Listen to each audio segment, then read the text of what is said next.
Hello and welcome to interest.co.nz. I'm Gareth Vaughan with another of our Double Shot interviews, and I'm joined by Brian Gaynor, who's the Executive Director of Milford Asset Management. Welcome, Brian, or thanks for having us in at Milford, I should say. Thank you, Gareth. Look, we're here to talk about the year ahead, 2015, and get your thoughts on what you expect on a range of economic and financial issues. But first of all, I'd just like to cast your mind back to last year.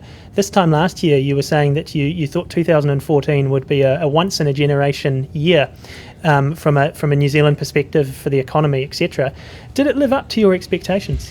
Probably not quite as good. It actually was a good year from a New Zealand economy point of view, but there was two things happened that probably took the steam out of it. First of all, in February, dairy prices peaked, and then they fell 50% from there to the end of the year, and that put a kind of a pall of pessimism across the country. And the second thing, of course, the Reserve Bank increased interest rates a number of times. It was still a very good year in terms of economic growth, a lot of activity across the place in terms of entrepreneurial activity, in terms of the property market. New car sales were at the highest since 1984. It was a good year, but I think the dairy prices fall and the increase in interest rates took the steam out of it just a little. In 2015, what's your expectation for this year? I think it's going to be a good year. I'm slightly less confident than I was this time last year. If you look at it, I think economic growth will be slightly lower than it was last year. I think the share market's performance will be positive, but a little bit lower than last year. But there's a lot of momentum going into it, and the fact that Australia is suffering, which means that we are not losing our talented people to Australia to the same extent, and we are getting some of them coming back, means that that's always positive for New Zealand. So positive, but probably not quite as positive as I was feeling this time last year. Now, as is often the case at this time of year, we're starved of domestic news, so we tend to look a bit more at the global picture, and obviously it's a real mixed picture. US economy is going quite well now. There's talk there of perhaps interest rate hikes coming from the Fed. Europe, obviously, Eurozone still got big economic problems. They're talking of money printing there. China slowing. You've mentioned Australia obviously not doing as well as it has in the past. Japan printing money, etc. How concerned or optimistic are you about the global picture at the moment? Well, we've got to look at the US first. It's the world's biggest economy, 25% of economic activity. I spent a few weeks there recently, and certainly the view over there is positive. And it's the right kind of positivity. It's not a bubble. It's not crazy optimism. It's just that things are picking up. The economy is creating about 250,000 new jobs every month. However, the rest of the world is probably not as good. Certainly Europe is not in a great shape, and China is certainly slowing. But the oil price decreases is a bit like a tax cut right across the world, and it is going to benefit quite a lot of countries. So overall, it's positive, but it's probably not booming internationally. But, with low interest rates and oil prices down, I'm reasonably optimistic about the year ahead. You've touched on oil. Obviously, that's been a big story for the last few months, and you've mentioned the dairy price fall. What are you anticipating from those two commodities this year? I guess they're probably the two key ones from a New Zealand perspective. Yeah, no question about commodity prices right across the world, except for coffee, have been very negative over the last 6 to 9 months. And most of the predictions are that commodity prices will remain fairly subdued. Oil prices, I certainly think that they could go a bit lower, $35 to $40. I don't think we're going to get much of a pickup in the next 3 to 4 months. As far as dairy prices, that's going to be an interesting one. I mean, a lot of what happens in New Zealand will be dependent upon that. If prices start picking up, and even if they only pick up 10 to 15%, it will be incredibly positive for New Zealand, because it's the direction of which prices are going is just as important as to how much they increase. We've had a number of positive dairy auctions recently. If we can get a few more of them, it'll be very positive. I mean, it's hard to pick. I mean, certainly I'm not saying that they are going to. I think we're going to have more of a mixed year. We'll have 1 or 2 auctions that will be up 3 to 5%, and the next few will be down 3 to 5%. But as long as they don't fall any further, and as long as there are a few good auctions and we do see some positivity, I mean, that'll be good for us. But it's hard to predict. Now, in terms of the share market, domestically, we had a pretty good year last year. Obviously, the market was up quite a bit, quite a few IPOs. What are you anticipating from the domestic share market this year?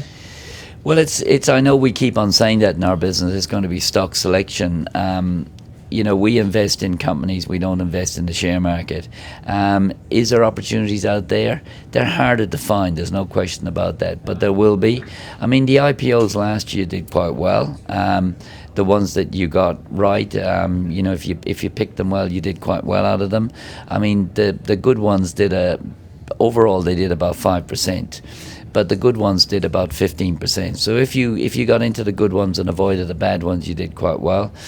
I do think there'll be more IPOs this year, and I do think some of our bigger companies may do a bit better. But look, last year was up 17%. I doubt if the market will be up 17% this year. I mean, we've set lower expectations to our clients. We're kind of saying 7 to 12%. If we can do that, we'll be very happy. Whereas previous years, we kind of said 8 to 15%. So our predictions are a little bit lower for this year, but they're still positive. But it will be hard work, no question about it. And what about the Australian share market and global equities more broadly? I'm a bit more pessimistic about Australia. I think they have a lot of issues. The capital expenditure in the mining industry is going to drop dramatically, and therefore the Australian government will be forced to use some stimulus. But with the huge budget deficit they're facing over there, I think they have less room to move. So I think Australia may be more difficult this year, but there's over 2,000 listed companies, and it doesn't mean that 2,000 companies go down in value. There'll be 300 to 400 will do very well. So it's going to come back to picking the right companies once again in Australia. And because of the huge number of companies listed there, there is going to be opportunities there, but you're going to have to work pretty hard to get them. But if you do work hard and you're astute enough to pick the right ones, you'll do okay. And what about the property market? I mean, we've seen the latest figures from the Real Estate Institute and QV, house prices, values still rising strongly in Auckland. What's your expectation for 2015? Yeah, property's hard to pick. I mean, there's no question about it. There's a massive momentum to the property market. And the way that the property market normally runs out of steam is there's a big increase in supply. The supply doesn't look like it's coming this year. So I can see housing going even higher.